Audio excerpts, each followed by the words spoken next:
a little extreme. I used to that happening in my class. Which one again? 15.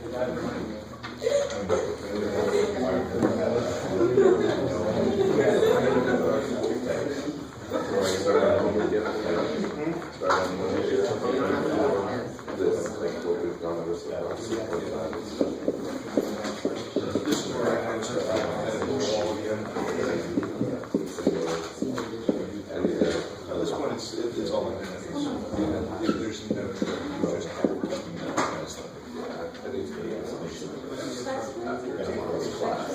All right, guys. Focus. I like that. All right, good. Oh, that was weird. I don't care. It worked. So this one just says simplify. This is not a verifying an identity. This is just do what you can to simplify this expression. So, did anybody attempt this problem yet? And what did you try? Joseph. Can you change each of them to like getting rid of the one and just changing it to sine? Yeah, sure. And then on the bottom, changing it to cosecant. No, wait. So say that first part again. Because I agree with that. Yeah, you can change this into 1 over cosine. I don't know if that's what you're trying to say. Cause the top, can you really do anything worthwhile? No. There's no squared, so it's not directly related to one of those identities, right? You switch the secant to cosine, and then that multiplies.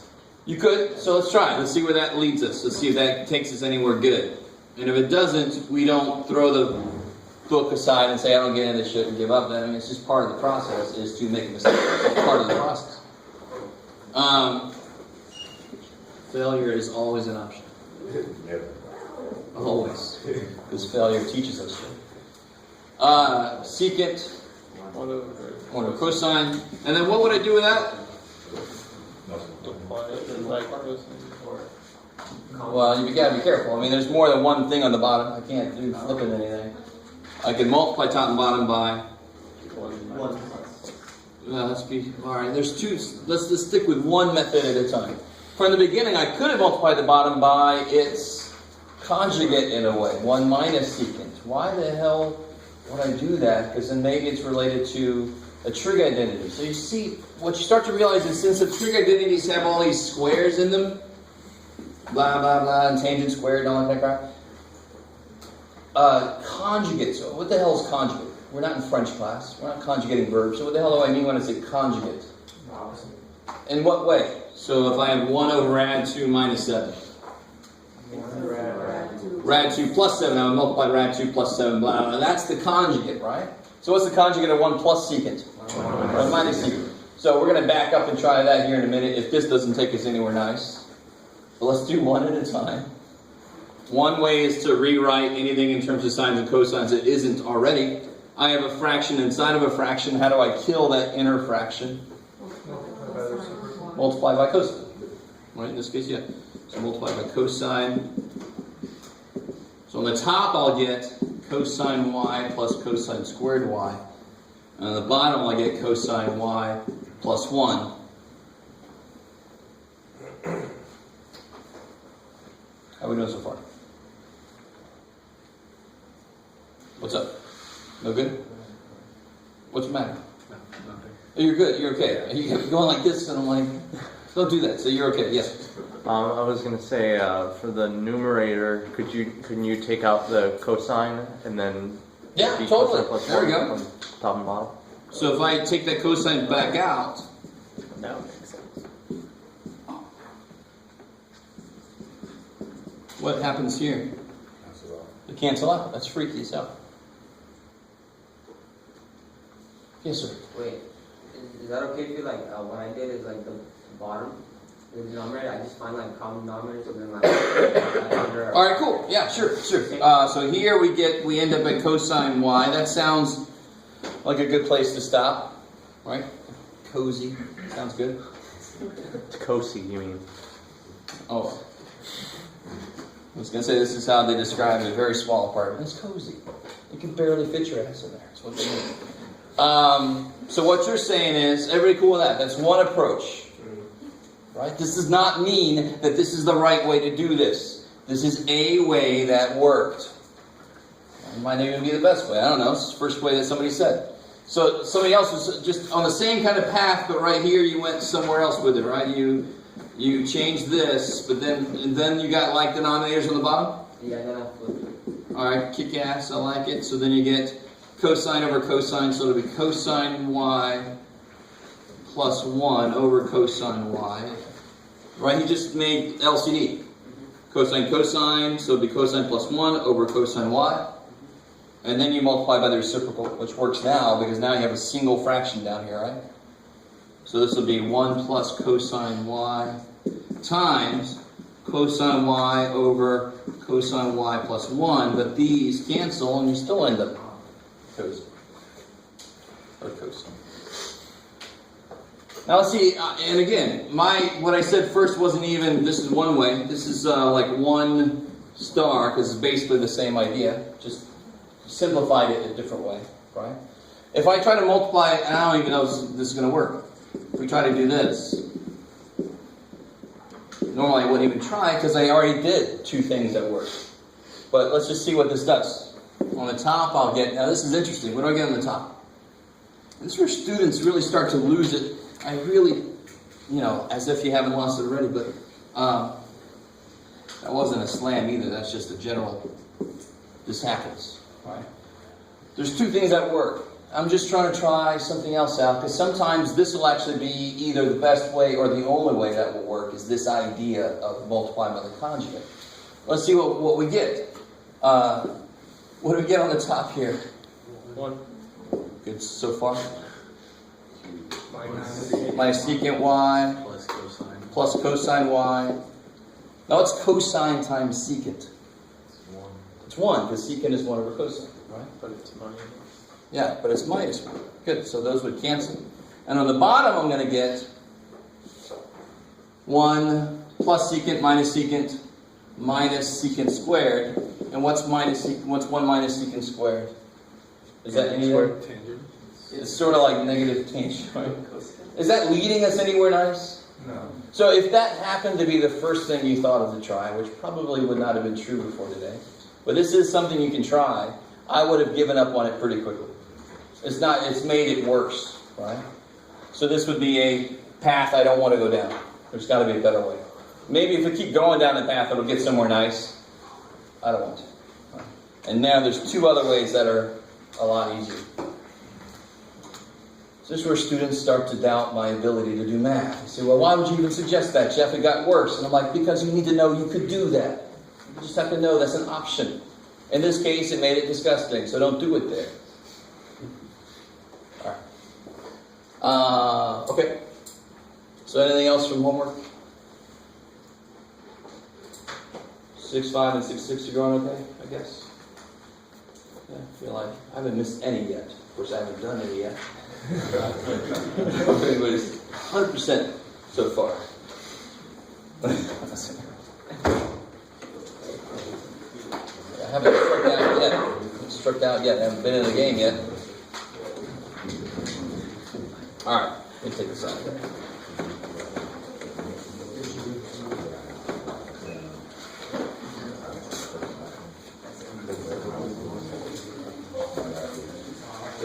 So no more questions? I take it? Alright, so today, what I want to focus on today is introducing some more identities. Every section is going to now introduce some identities, and then it's going to have problems like what we just did, where now you'll have more identities that you could use, which actually it's not a bad thing, but it's sort of a bad thing from a student perspective. You're like, there's more shit that could be the right thing to do, right? So it's almost nicer when there's fewer options. Let me give you this first, just to give this to you. These are a sampling of trig identities. If this was the complete list of trig identities, there would be several volumes to it. So I figured I don't want to do that. These are some more used ones. As if we need another textbook. Yeah, that's when you need a few more.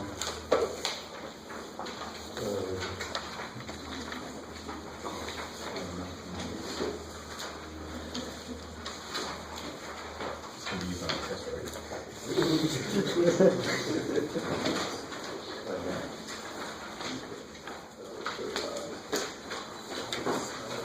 you use the back on that bit?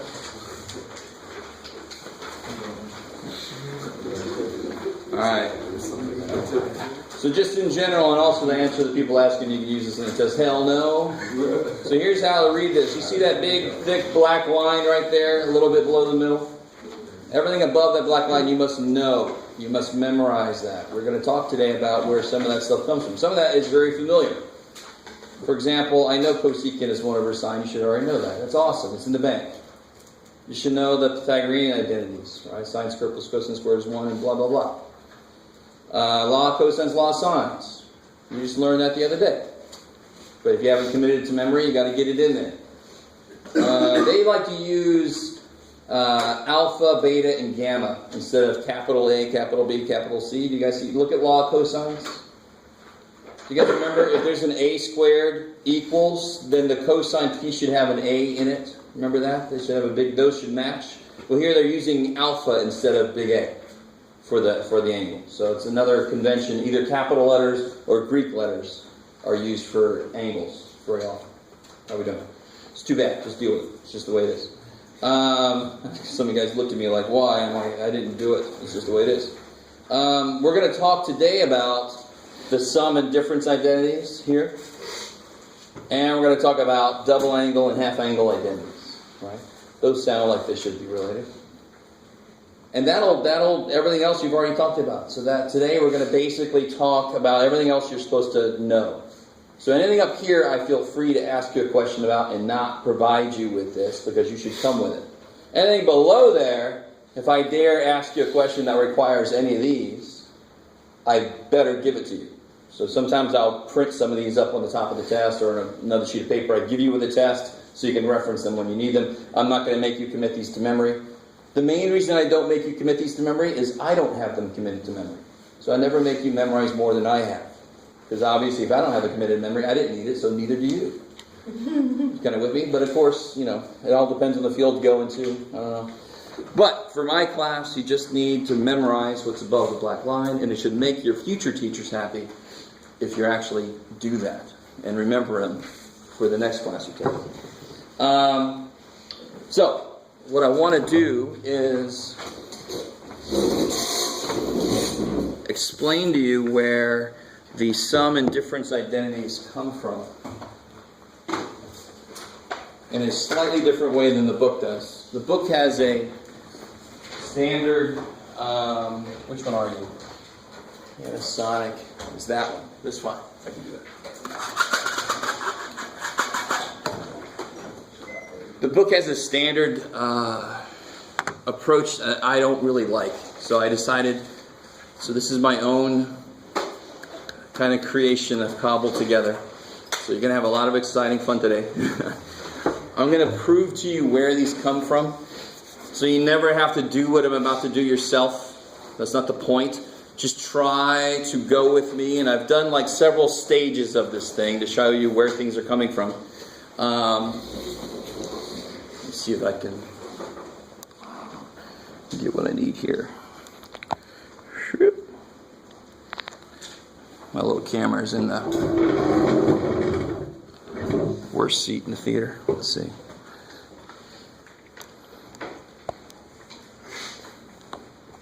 Alright, that might be okay if I just put it in there.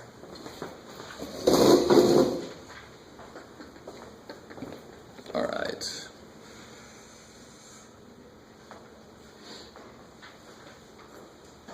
Yes, okay. Alright, so. Oh, yeah. Look at that weird shit. It's awesome. Alright, sorry. I didn't create this totally on my own. I just cobbled it together from a few places, but let me make sure you understand the basic setup here. So we're trying to investigate. I'm going to start with the sum formula. So I tried to create something where I had two right triangles that had these in them, and I'm trying to figure out what would sine of alpha plus beta be, for example, in terms of alpha and beta separately. So that's the point of those formulas. And let me tell you, if you're going into calculus, these formulas are actually used a decent amount. Right? Not like all the damn time, but enough that if you don't know them, ugh. All right. So help me out here. Can somebody figure out what this side would be? So this triangle here, what's the hypotenuse of that triangle? 1, right? Because this would be where the right angle is, right? What angle is in this triangle that I know? Beta. Cool. So everybody see that? All right. I almost printed one of these out for, I probably should have so you could follow along, but I ran out of paper. Didn't have time to go to the print shop. So beta is down in this triangle here, right? So what's this side here going to be? No. So be a lot more specific. Yeah. Who just said that? Don't call it. Don't give it a name. Tell me what it is. I know the hypotenuse is 1. I know the angle is beta. You know what this is going to be.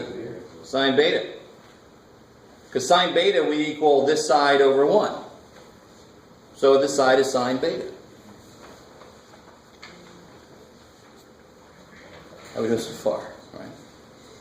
Okay. So what would this be then? Obviously, what's this got to be? That's insane. And of course, if you realize, if you're dealing with the hypotenuse of 1, that's so awesome. Sine likes y. In fact, sine is y. Holy shit. If the hypotenuse was not 1, this would be sine beta times whatever the hell the hypotenuse is. It's that percentage of the hypotenuse in that direction. Right? So nothing that major yet.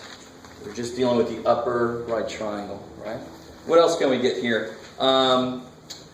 Let's try to figure out what this is. What's the hypotenuse for this triangle? Cosine beta. That is the hypotenuse. So based off of what I just... And what angle is in this triangle that I know? Alpha is in the triangle. So what would this be? Sine alpha times cosine beta. Yes, sine alpha cosine beta. Kick ass. So this is going to be sine alpha cosine beta. Holy shit. Alright, how are we doing so far? The more you understand that, if you know the hypotenuse, the y side is sine of the angle times the hypotenuse. It's awesome. It's a percentage of the hypotenuse that's in that y direction. So what's this whole bottom going to be? Because I'm dealing with this whole triangle here, right?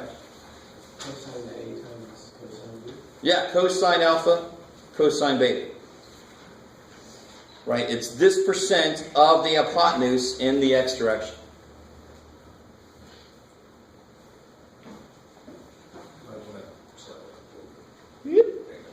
Thank you. Now, watch this. This is kind of interesting. There's 1, 2, 3, 4 right triangles in this thing at least that I want to point out. Right? There's this one sitting on top. There's this one on the bottom. There's this big ass one here, and then there's this little tiny sliver here. Right? Let's look at this big ass one. What angle is in this big ass one? Alpha plus beta is in the big one. Right? So what's this? And for the big guy, what's his hypotenuse? 1. So what's this going to be?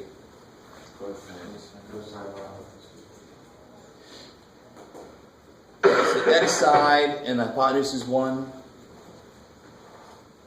All right. This is more of a build it as you go kind of. It's okay if you don't have beautiful notes on this. Hopefully, people are trying to draw this picture. I understand. I should have probably brought that for you. All right, let me put this down here so we kind of collect everything we know so far. Let me make sure. Oh, one other thing. What's this side here? Yeah, this must be sine alpha plus beta. All right. Now, in the interest of not wanting any picture to exist in the world that has too much of my beautiful writing on it, let me swap out something that's got everything we've done so far, but in computer text. All right, that's better. So we've gotten to this point so far, right? I think, yeah, everything's there that we got. Cool. I like it. So now, let's start looking at, there's one little thing I didn't point out from before. Let me see, before you guys maybe notice it. This angle here,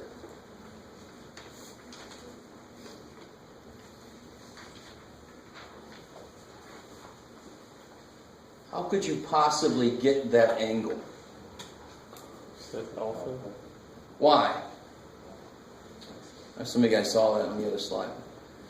Well, it's obviously alpha.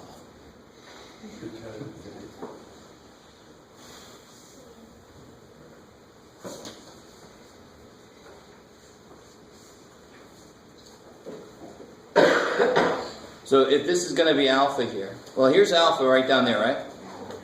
There's alpha. What's this? Careful. 90 minus alpha. Now, I think you're ahead of me, maybe. What's this got to be then? Remember, that's vertical angles? I mean, the way that angles are created when you cross lines, this angle is going to be the same as the one across from it, because they're created the same way. So these are vertical angles. I don't know if you remember that.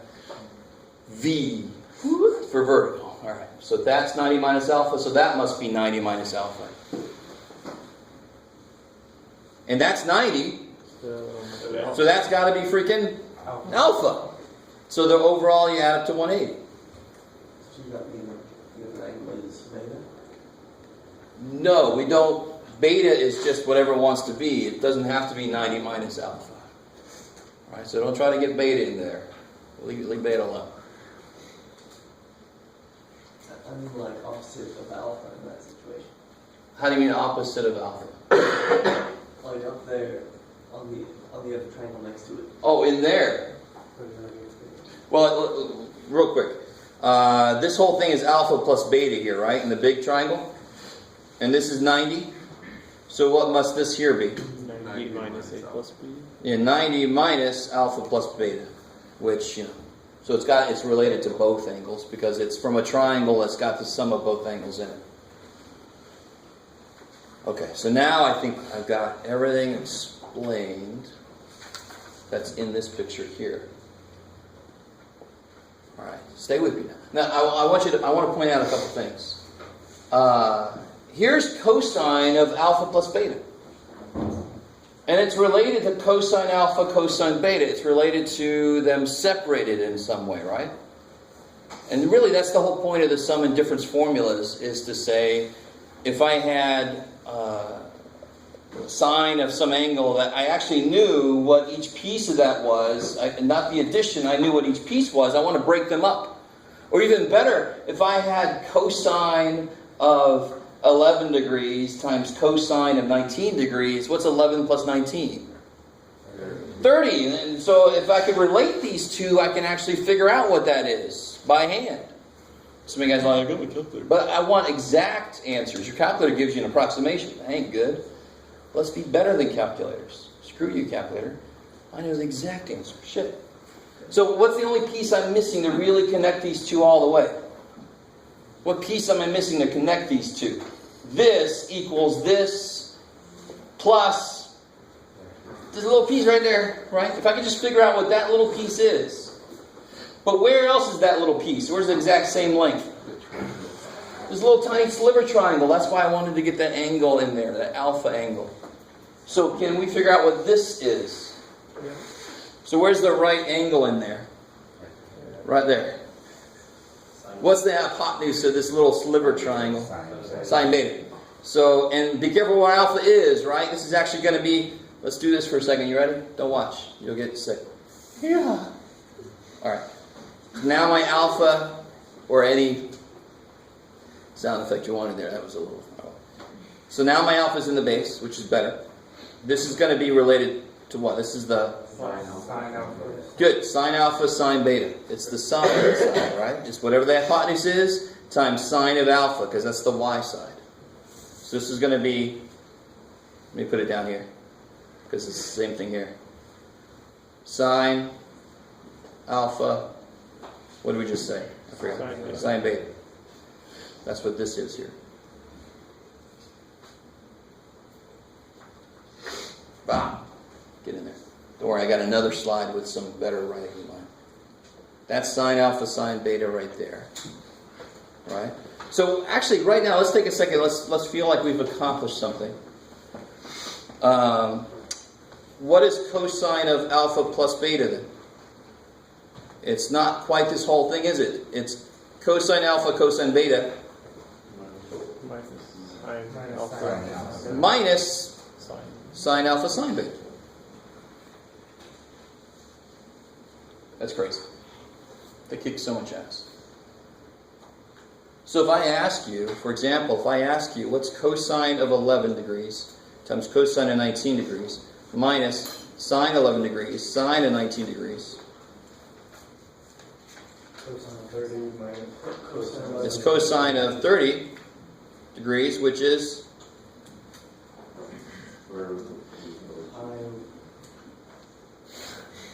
square root of 3 over 2. I had to shoot you the stink eye there real quick. Pi. How we know so far? I mean, that's a very lame use of this, because how often is that question going to happen? But this is a building block identity. Once you know this identity is true, oh, dude, you do so much stuff. So now, where's sine alpha plus sine beta? Let's look at this the exact same way. Let's figure out what we don't know yet to figure this guy out. Here's sine alpha plus beta, right? Sine alpha plus beta. I know that it's related to sine alpha cosine beta, so what's the only piece I need to figure him out fully?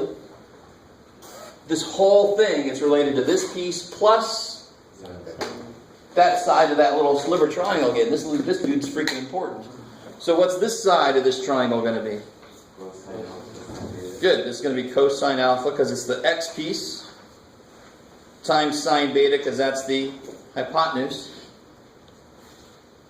So now we got everything we need. Let me bring in the final stuff without my writing in there.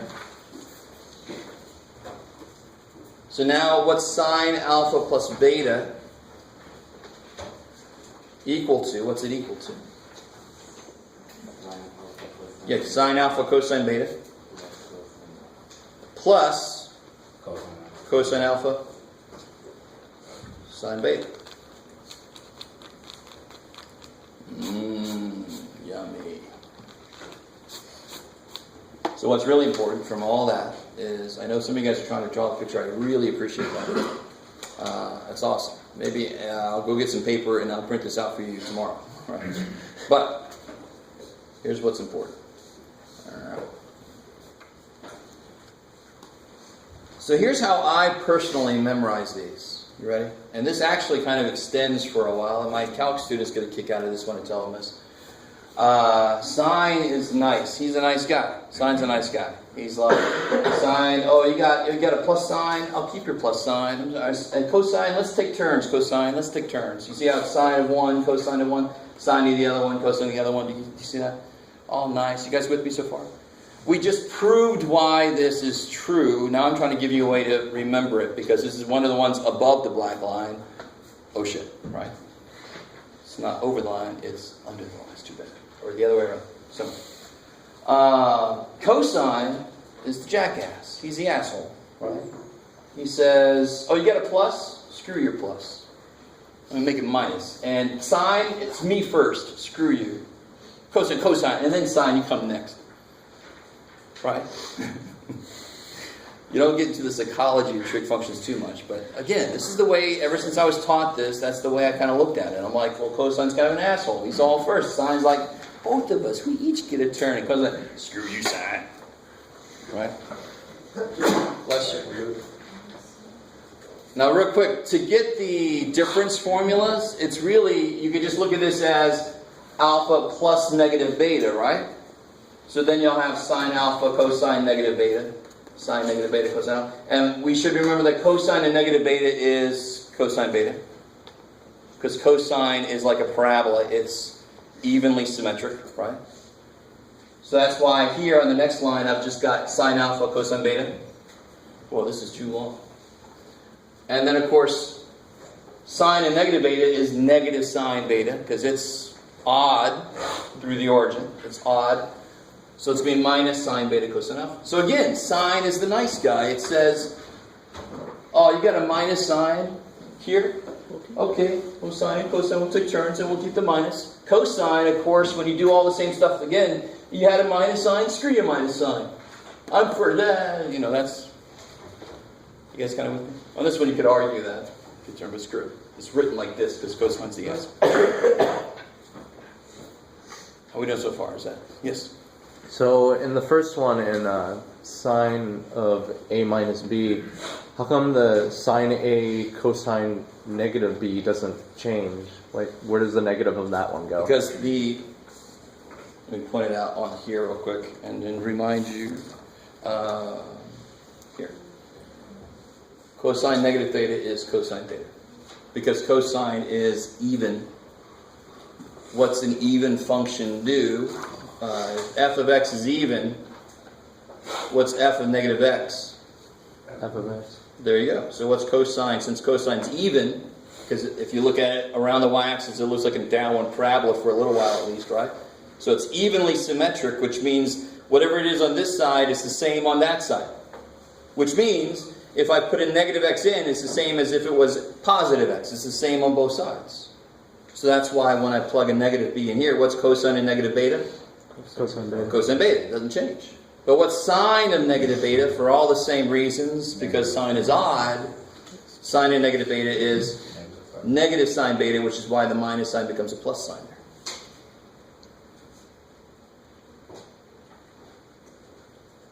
So this work proved the identities exist, and then just using how sine and cosine deal with negative inputs gives me the other two identities, the difference identities. So on this sheet here, there's actually 4 identities here, right? Plus and minus is 4 identities. Cool. And hopefully, I know it's silly, which a lot of my stuff is, but I don't care because it's the way it sticks in my head. Cosine being an asshole is kind of nice. It kind of makes you remember how this works. Sine's nice. They each get a turn. If it's a plus, it's a plus. Cosine, me first. If it's a plus, it's a minus. And see how I designate that? Plus, minus. Minus plus. Oh, so minus plus actually has a purpose, right? It actually tells you order. All right, cool. Let that sink in for a second. All right. So some of the uses of this in this section will obviously be a lot like that 11 degrees, 19 degrees example I just gave you a second ago, right? They're going to be just, are you able to recognize the form and then add those together and get the answer? Are you able to do that? Some of them are going to be prove this identity stuff. There are going to be problems like that. Let me not give the answer away too quickly. What do you guys think about this? If I have sine of 2 theta. And somehow I'm going to use this.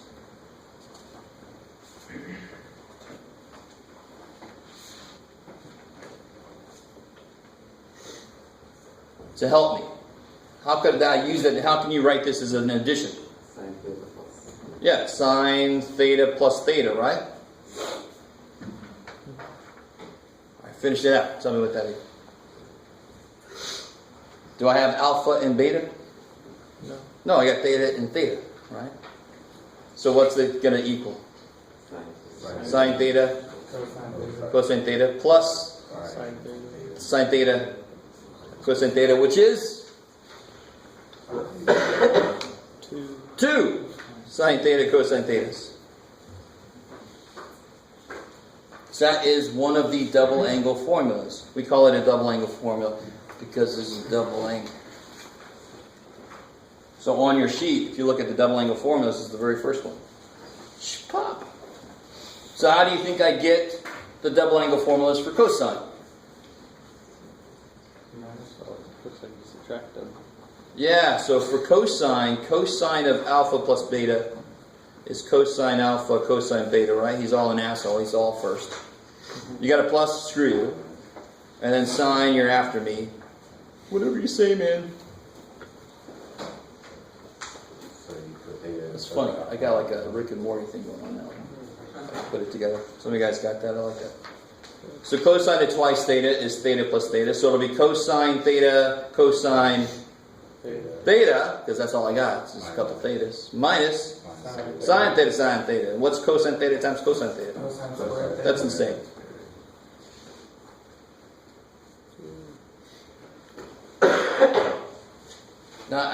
I don't know if you guys remember the very first, when we first introduced trig, when I first told you about trig stuff, and I told you the ratios of sides of triangles.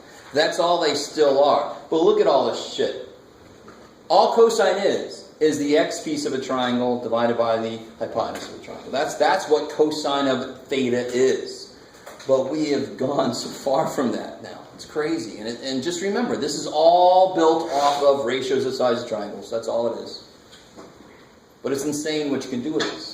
Now, why, if you're looking at the sheet, at the identity sheet, you'll see there's two more equations. Yeah. When you were doing the triangle, when you were like finding the sides of the triangle, how come you said it was multiplied and instead of saying it's a ratio?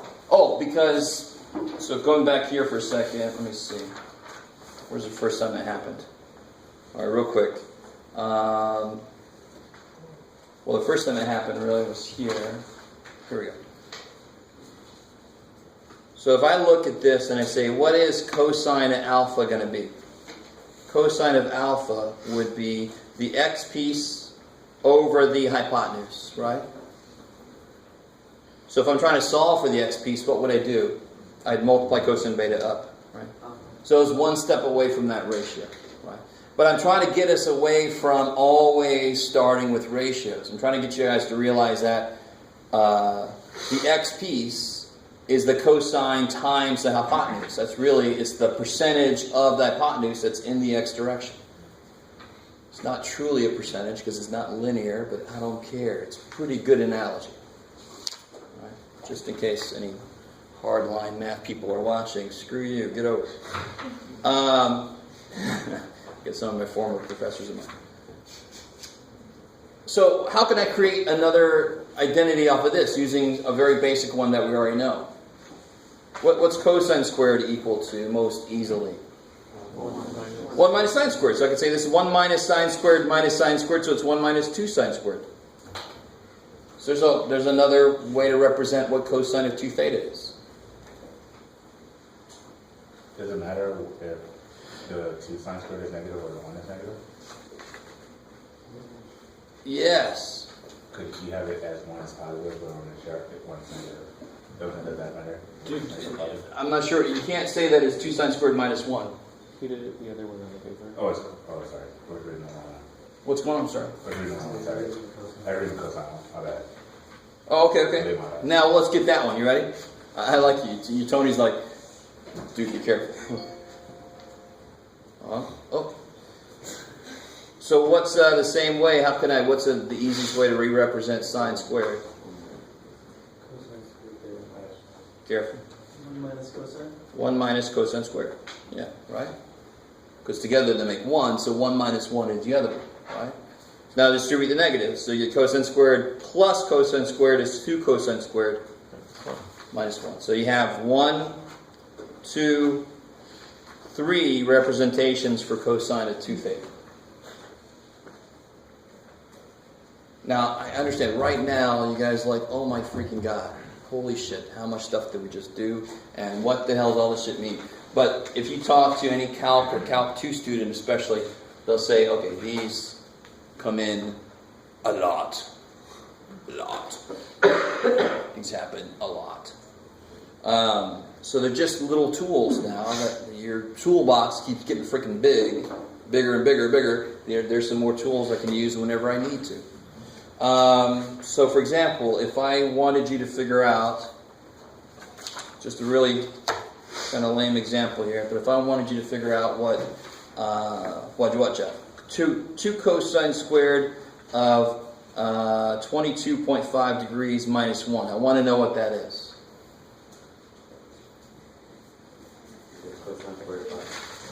Yeah, that equals cosine of twice the angle, and the angle is 22.5 degrees. What's twice 22.5? 45. 45. And what's cosine of 45 degrees? Root 2 over 2. Root 2 over 2. Okay, good. Fine. So, there are so many situations where a decimal representation for a cosine of an angle is nowhere near good enough. Either it's too rounded, no matter what you do, it's too rounded. Or there's some kind of a, and I don't want to, well, How many guys have ever heard of the golden ratio, the Fibonacci sequence, the golden ratio? A couple of you guys, sorry. Not to school the rest of you guys, but there's a larger family of those that exists. There's not just one golden number, there are an infinite number of golden numbers. And I'm kind of working with somebody on some stuff with that. I'm kind of excited about it. You know, like you would be excited about that weird shit, Jeff? Yes, I would be. Anyway, we need specific, actual, real, like for cosine of 5 pi over 9. I have to know what that is, not decimally. I have to know that maybe that's 1 plus square root of 3 over 7 or something. I have to know what the hell that is. So I have to use these identities until I can get them to tell me exactly what that is, not decimal representation. Right? Okay, anyway, alright. So that's kind of like what this is headed towards, you're being able to do. Okay, so let me take some problems right out of the homework just to show you what they look like. Because that's the next thing. If I am you, that's what I'm worried about is... It's nice you're doing stuff, Jeff, but what do I have to do for homework? I understand. Now again, just to make sure you understand, there will always be more identities than what I kind of go over, but how do you think you can get this tangent identity? How would you get that? Yeah, it'd be sine of s plus t over cosine of s plus t, and that's a really disgusting thing to go through until you get here. Do you guys understand at least? I mean, that's how you would start to show that this is true. This is not something I'm going to make you memorize because it's not used very often. And I don't know how many of you guys realize there's a law of sines, there's a law of cosines. I don't know if anybody noticed, there's also a law of tangents that, for me personally, has never come up ever. But I really wanted to include it here so you know that it exists. Right? That's enough of that. So let's look at the homework and see what the homework's going to look like. So some of the homework is going to be very direct. It's going to say stuff like, using, sweet. So it's going to ask you, use an addition or subtraction formula to figure out what this is. Find the exact value of this. All right, now, we've been dealing with degrees so far, but we got to get back to radians because that's what we got to get used to. What would you do? So this is the addition and subtraction formula, right? So what do you want to find? What do you want to do with 19 pi over 12 to be able to use an addition formula or a subtraction formula? 12 pi out of 12. Say again? Take 12 pi out of that. Well, you would be left with what, though? 7 pi over 12, which is not an angle I know. I want to break 19 pi over 12 up into two angles that for both of them, I know what they are, right? I know the cosines and sines. Do you have to convert it first? I don't want you to. You could, but I desperately want you, if it's radians, keep it in radians because you have to develop a better sense of radians than you currently have. And it's not your fault you don't have a good one because you never used freaking radians. But how can I break this up? Can somebody try it out? And let me give you an example. Like you said, is a way that is the way you have to try, but it's not a good way. You just give up on that. I could make it 12 pi over 12 because I know pi. I know sine of pi. I know cosine pi. I know all this stuff, right? But what's the leftover? 7 pi. I don't know shit about him. I need to know something about both pieces that I break it up into. Try something else. 10 pi over 12 and 9 pi over 12. Alright, so 10 pi over 12, which reduces to 5 pi over 6. We know stuff about that, right? And then the other one would be 9 pi over 12, which reduces to 3 pi over 4, which we know stuff about. Good, so do that. Do it. Take a second. Rewrite 19 pi over 12 as that sum, and then use the sum formula to try to rewrite that in terms of those angles you know. You've got your little sheet you can use for right now. Don't get too dependent on it because I'm not going to have that on the test.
Pies are just...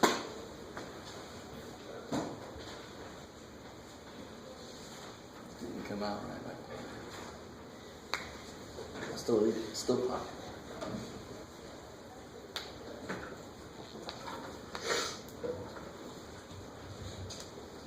So this is the most basic use of these formulas, which makes sense. I mean, this is the most basic reason why they would exist, is so I can do something like this.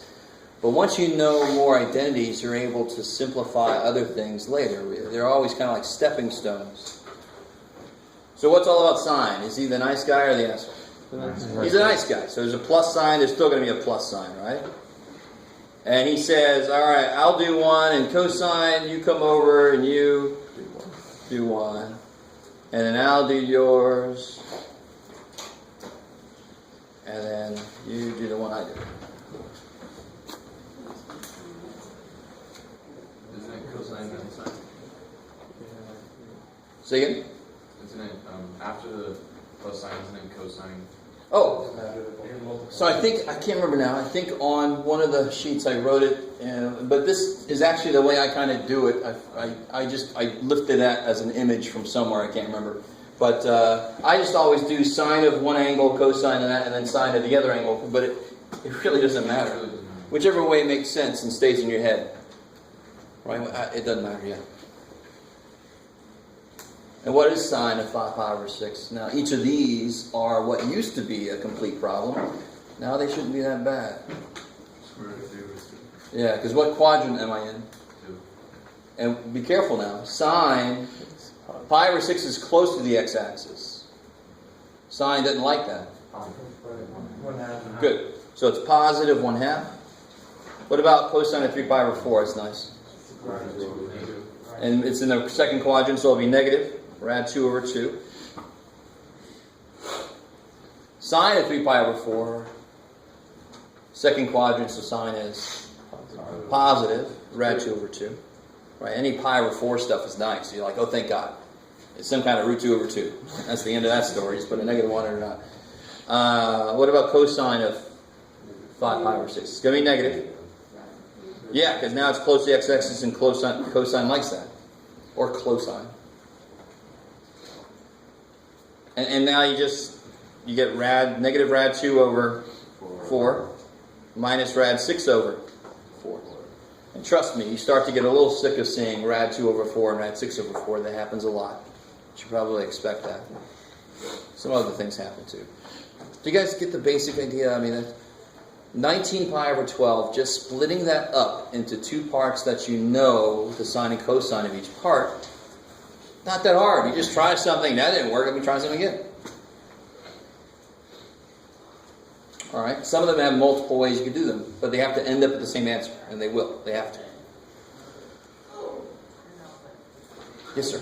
So would it be basically the exact same thing to be to switch them around and be negative square root of 6 over 4 minus square root of 2 over 4? It'd still be the same thing. Of course, yeah. I mean, this is still... Let me say something that's going to freak you out. Yeah, that's addition, so I can turn addition around. And it is addition because it's there. Yeah, see, it says addition. Yeah, so it doesn't matter what order you add, right? As long as they're both still negative, you can put them any direction you want to. Cool, I like it. So one thing I want to point out about this before I forget. This is huge, and this is something I have to have a big discussion with my calc students always. But the more formulas you learn like this, the more you really need to understand what's important, where things come from. So this says sine of twice some angle is twice the sine and cosine of that angle, right? That's what that says. That's the idea. That's the form of it. So what the hell would sine of 4 theta be then?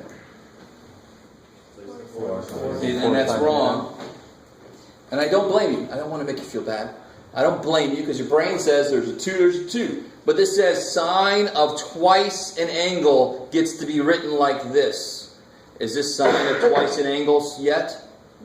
No. So I don't have a 4 times angle formula, right? So how do I write that as twice some angle? It's sine of 2 times 2 theta. That's all, right? Isn't that 4 theta? But now, is it in the right form? Sine of twice some angle? Equals, and this is always a 2. So it's going to be 2 times 2 sine theta. Yeah, so do you see how this formula, the only thing that could change in this formula is the theta. That is a number 2. Is there any variable part to that number? No, that is always a 2. Why is it there? Because there were 2 parts to the sum and difference formula that ends up being the same that we added together. That's why there's a 2 there. I don't care what the hell you put in there, that's going to be a freaking 2. I'm trying to make a big point. This is not something you're necessarily supposed to really be good at the moment.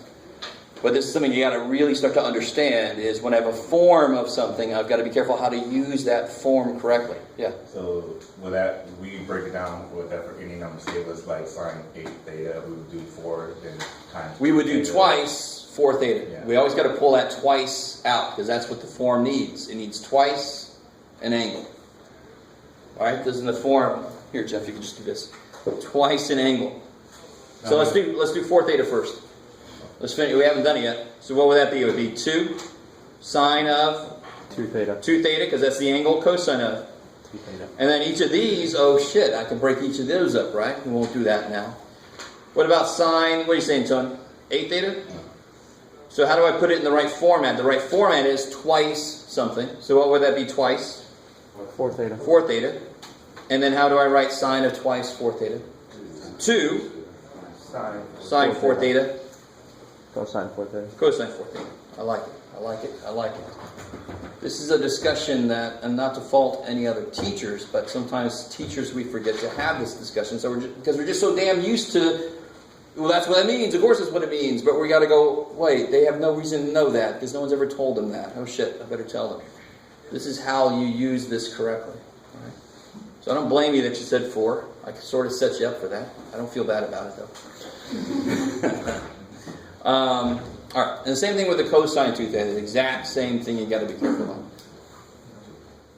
So let me do the one last thing, and then I'll let us out a little bit early, since this has been a really dense day, full of all kinds of stuff.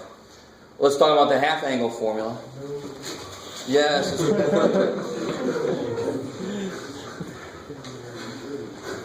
So let me see. The easiest way is to go right off the discussion we just had. So let me start with sine real quick. Actually, let me tell you. Yeah, let's start with. How do I start? Now I'm trying to change the way I normally teach this. Is that a good idea right now? Maybe. Yeah, why not? I could do this. So if I look at cosine 2 theta, let's look at that for a second. Let's look at it in this specific way. Right, so there's one way we can do cosine of 2 theta. Now, in order to create a half angle in there, so one thing I want to say right at the beginning, the half angle identities are the double angle identities just solved a different way. They're not new things. What I just said doesn't make the most sense yet. That's just the way it is. So help me out. We did 4 theta and 8 theta just a second ago, right? Well, now I want to do theta. I want to use this formula on him. How the hell do I do that shit? Well, I do the same thing we did earlier. How do I write this in that form? What would theta be? Twice what? Theta over 2. I love it. Or half theta. Kick ass. So how would this look? 2 cosine half theta. 2 cosine squared of Half theta. good minus 1. Now solve for cosine of theta over 2. I'd add 1. So let's see. This is cosine theta on this side, right? I just had to write it like that just so I can see what that side would be. Is that cool? This is cosine of theta. And on the here, just to kind of write this again, I've got this. Now start to solve for cosine of theta over 2. I add 1.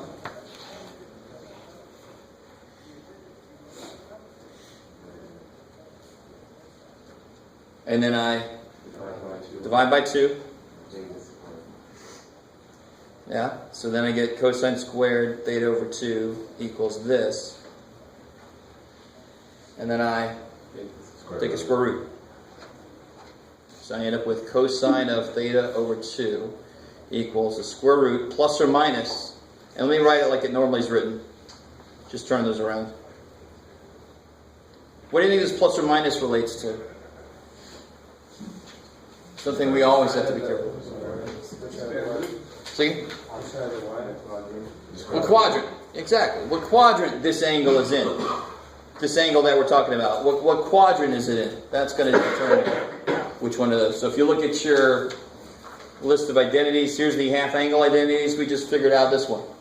How would I get that one? I wouldn't start with this. I would start with this. It's crazy. You do the exact same thing we just did, and we get this guy. And just to continue the idea of cosine being an asshole, cosine says, I get the plus sign, you get the minus sign. I don't like you. I'm going to put a negative sign there. Right? Again, that kind of gets a little weaker, but I don't care. For me, it works. It kind of continues that thread of cosine being an asshole.